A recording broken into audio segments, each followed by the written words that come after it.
right, guys, you asked for it, so it is here, a complete tour of the Lakeland Farm and Ranch sheep and goat handling system.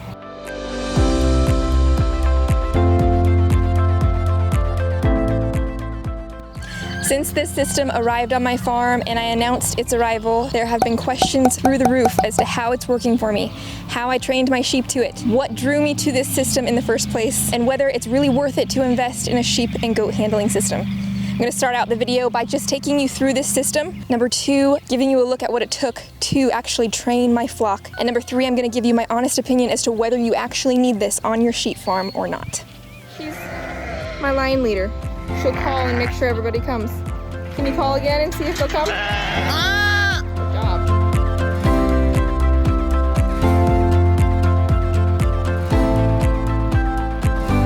First, really quickly, to address the setup of the system overall, it was extremely easy. In fact, there are very few nuts, bolts, screws, or actually, I don't even think we used a power tool to set this up.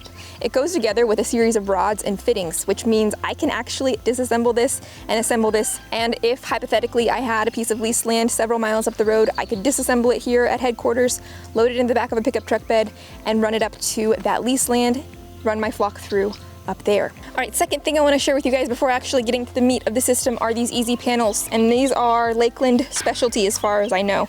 And initially, to be honest, I thought they were hokey.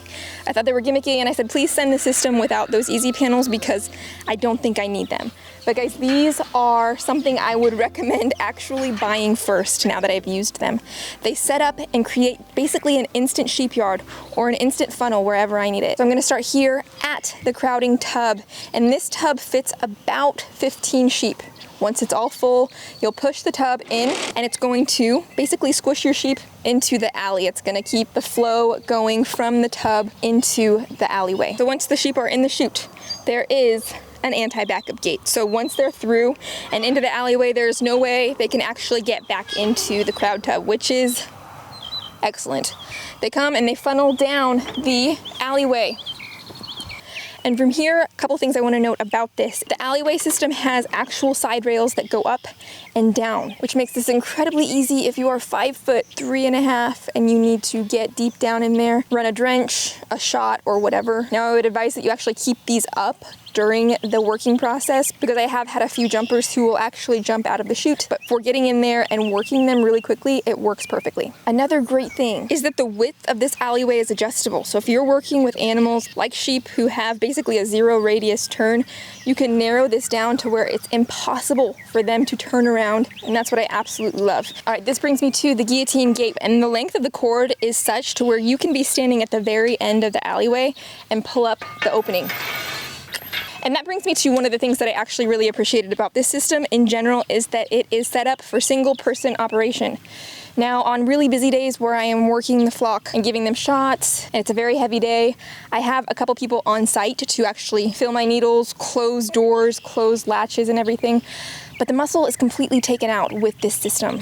So once we are here, the way I've set up mine is that I work my sort gate after the alley. And this is a 3-way sort gate, meaning you can sort sheep here, you can sort sheep there, or you can make them go straight forward.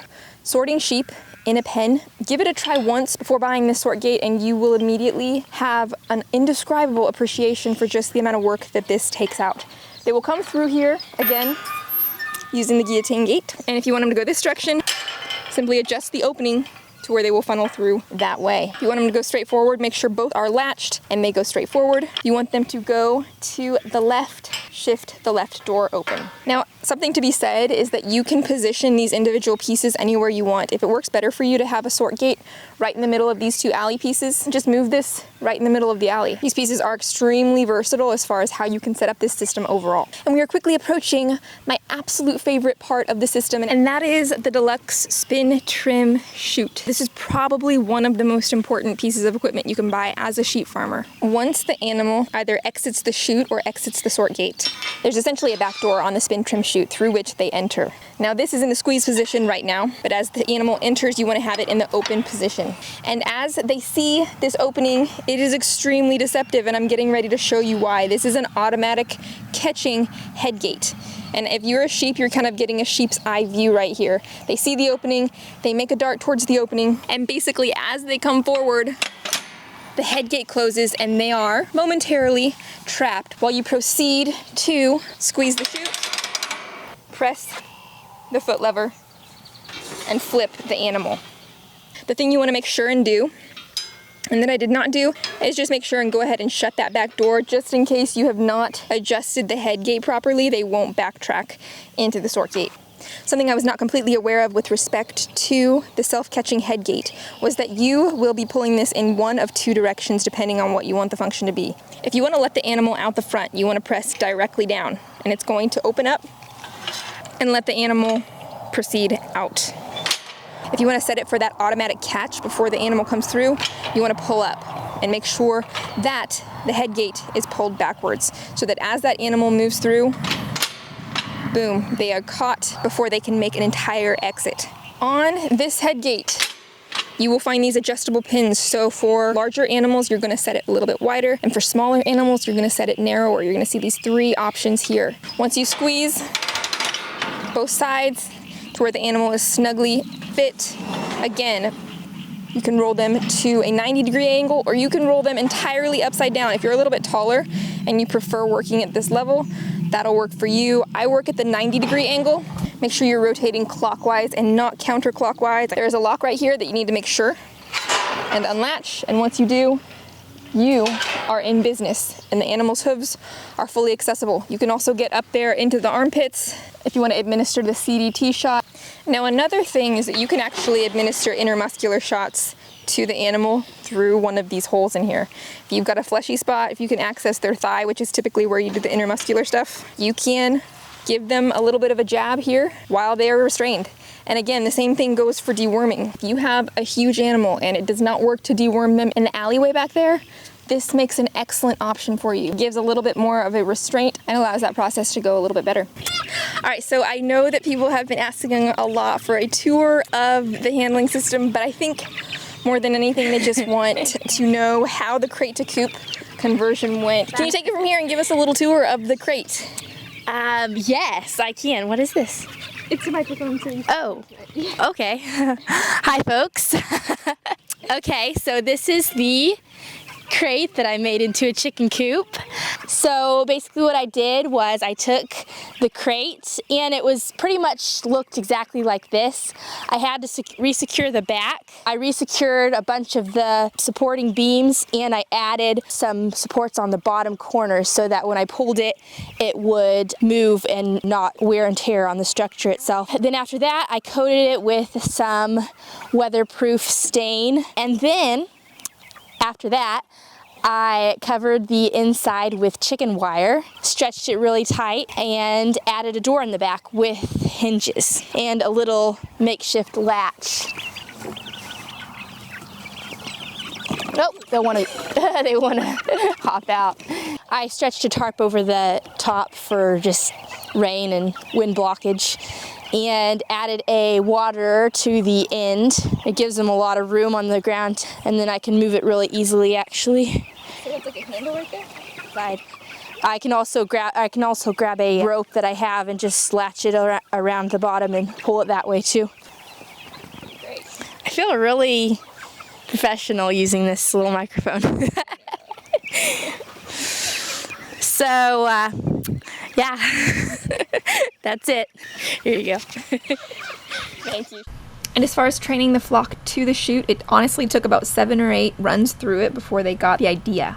A master shepherd of 20 years said no matter how simple or complex your handling system is, never ever try to work your sheep on the first time through it. So the first time, I just put the sheep in the area that the handling system was. I used those easy panels to create that yard area, and in that first time, one of them actually went into the alleyway. The second time, I got 2 or 3 through the whole handling system. Third time, about 5.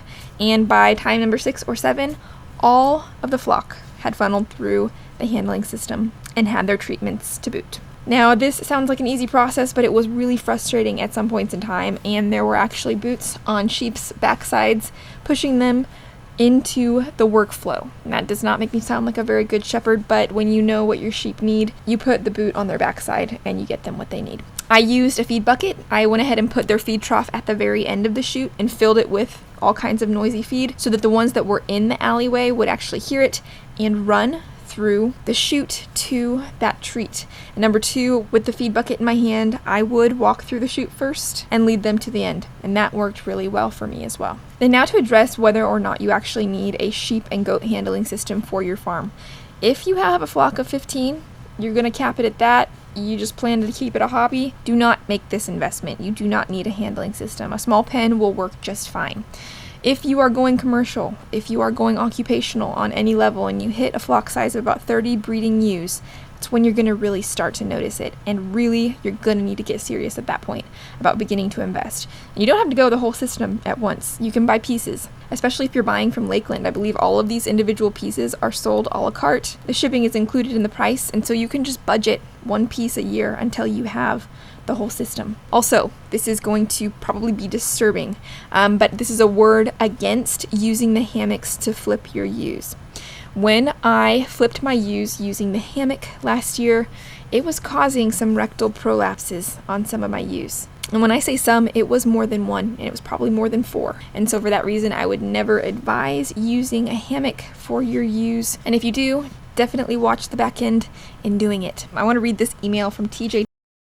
And I was absolutely struck by the sacrifice he really made to build his farm business. And he wrote me in response to my announcement that the farm now had a Lakeland Farm and Ranch sheep handling system. And he says, this was a happy confirmation for us. We don't plan to have more than 30 sheep, but we are older and having trouble handling the 220 to 270 pound Leicester long wool sheep. I hope to hear good things about your Lakeland handling system because ours is on the way. It was money we didn't have, but decided that as an older, disabled vet, I no longer needed my showroom condition touring bike. The sale of that will be more than enough to cover the handling system with some cash left over. The Lord does provide. This spring, when the bike is sold, we will once again be debt free. Thank you so much for sharing that. It was incredibly humbling and inspiring to hear about the sacrifice you made for your farm. I look forward to seeing you in the next video, guys, where I talk about my drought plan. When that video is available, I will link it right there.